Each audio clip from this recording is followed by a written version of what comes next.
সবাইকে নমস্কার জানিয়ে তোমাদের কাছাকাছি আরেকটি ব্লগে সবাইকে স্বাগত জানাই। আজ সকালের জলখাবারে বানাবো পালং শাকের পরোটা। সকালের জলখাবারে এই রকম সুস্বাদু আর স্বাস্থ্যকর গরম গরম পরোটা থাকলে আর কিছুর দরকার হয় না। পালং পাতা ভালো করে ধুয়ে মিক্সির জারে দিয়ে দিলাম, 1/2 ইঞ্চি আদা 4 টুকরো করে দিয়ে দিলাম, আর 4টে কাঁচা লঙ্কা, 1/2 চামচ গোটা জিরে দিয়ে একটা পেস্ট বানিয়ে নিলাম। অন্যদিকে আটা নিলাম, আটার মধ্যে 1/2 চামচ করে স্বাদ মতো নুন, জোয়ান, গোলমরিচ গুঁড়ো আর হিং দিয়ে হাত দিয়ে ভালো করে মাখিয়ে নিলাম। তারপর পালং শাকের পেস্ট দিয়ে মাখিয়ে নরম একটা ডো বানিয়ে নিলাম। ডোয়ের উপরে একটু তেল দিয়ে 5 মিনিট রাখলাম। 5 মিনিট পর ডো থেকে কিছুটা করে নিয়ে পরোটার শেপ দিয়ে বেলে নিলাম। একদম সহজ উপায়ে এইভাবে আপনারাও বাড়িতে বানিয়ে নিতে পারেন। সকালের ব্রেকফাস্টে বা রাতের ডিনারে এমন হেলদি আর টেস্টি খাবার থাকলে আর কিছুর প্রয়োজন হয় না। এখন তো পালং শাক সব সময় পাওয়া যায়, আর জানুয়ারি ফেব্রুয়ারি মাসে তো পালং শাকের দামটা অনেকটা কম থাকে। পালং শাক আমাদের বাড়িতে সবাই খুব পছন্দ করে। আমি তাই পালং শাক দিয়ে বিভিন্ন রকম রান্না করে থাকি। তবে পালং শাক সিদ্ধ আর মাছের মাথা দিয়ে বিভিন্ন রকম সবজি দিয়ে একটা তরকারি বানিয়ে দিলে বেশি পছন্দ করে।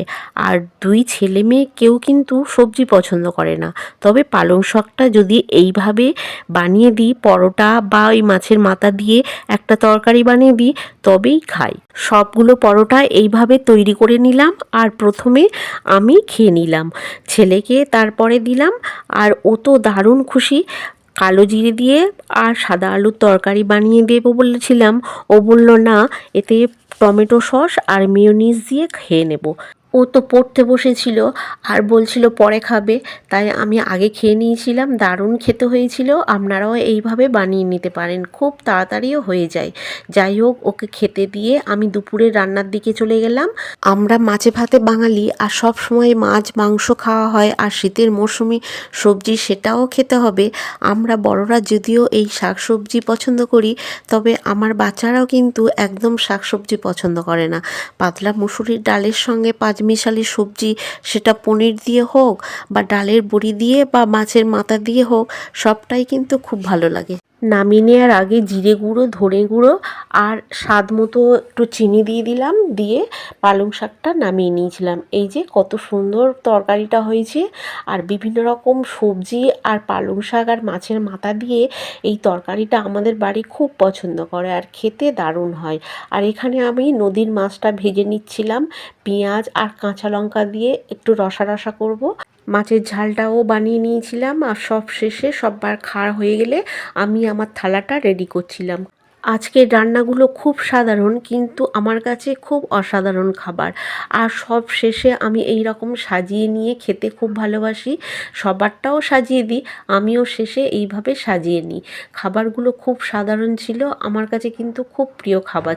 শীতের বিভিন্ন রকম সবজি দিয়ে এই পালং শাকের তরকারিটা আমার খুব প্রিয়, আর খেতেও খুব ভালো হয়েছিল। পাতলা ডাল দিয়ে খুব ভালো লাগছিল। যাই হোক, আমি খাওয়া দাওয়া তাড়াতাড়ি করে সেরে নিলাম, কারণ আমাদের গ্রামের আমার পাশের বাড়ির এক ভাই এখানে মানে দুর্গাপুরে সার্ভিস করে, আর ফ্যামিলি নিয়ে এখানেই বসবাস করে।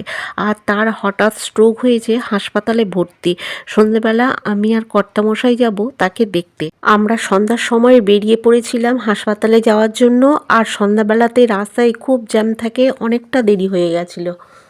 খবরটা শুনে এত খারাপ লাগছিল, কারণ খুব কম বয়স ছিল ভাইটার, আর বাচ্চা একটা আছে। আর খবরটা শুনে খুব মন খারাপও করছিল, তাই তাড়াতাড়ি করে যাচ্ছিলাম ভাইটাকে দেখতে। মাঝে কয়েকটা দিন একটু ঠান্ডা কম ছিল, আর এখন প্রচণ্ড ঠান্ডা। রাস্তা দিয়ে যাচ্ছি, প্রচণ্ড ঠান্ডা লাগছিল। আর ওই যে হাসপাতালটা দেখা যাচ্ছে, ওই হাসপাতালেই ভর্তি আছে ভাইটা। এই যে আমরা পৌঁছে গেছি হাসপাতালে, আর উনি তো খুব তাড়াতাড়ি করে আগে আগে চলে যাচ্ছিল, আমি ওনার পিছনে পিছনে করে তাড়াতাড়ি করে যাচ্ছিলাম। আর হাসপাতালে পৌঁছে দেখি যে ভাইয়ের স্ট্রোক হয়েছে, তার স্ত্রী আর মেয়ে খুব মন খারাপ করে ওয়েটিং রুমে বসে আছে। আর দেশের বাড়ি থেকে ততক্ষণ কোনো আত্মীয় স্বজন এসে পৌঁছায়নি, আর বাচ্চাটা সেই দুপুর থেকে না কিছু খাওয়া দাওয়া করে আর শুধুই কেঁদে যাচ্ছে। আমি ওদেরকে ক্যান্টিনে নিয়ে গেলাম, আর বাচ্চাটাকে কিছু খাবার খাইয়ে দিলাম। আবার কোনো ভিডিও নিয়ে আপনাদের কাছে পৌঁছে যাব। আজ এই পর্যন্ত। ধন্যবাদ।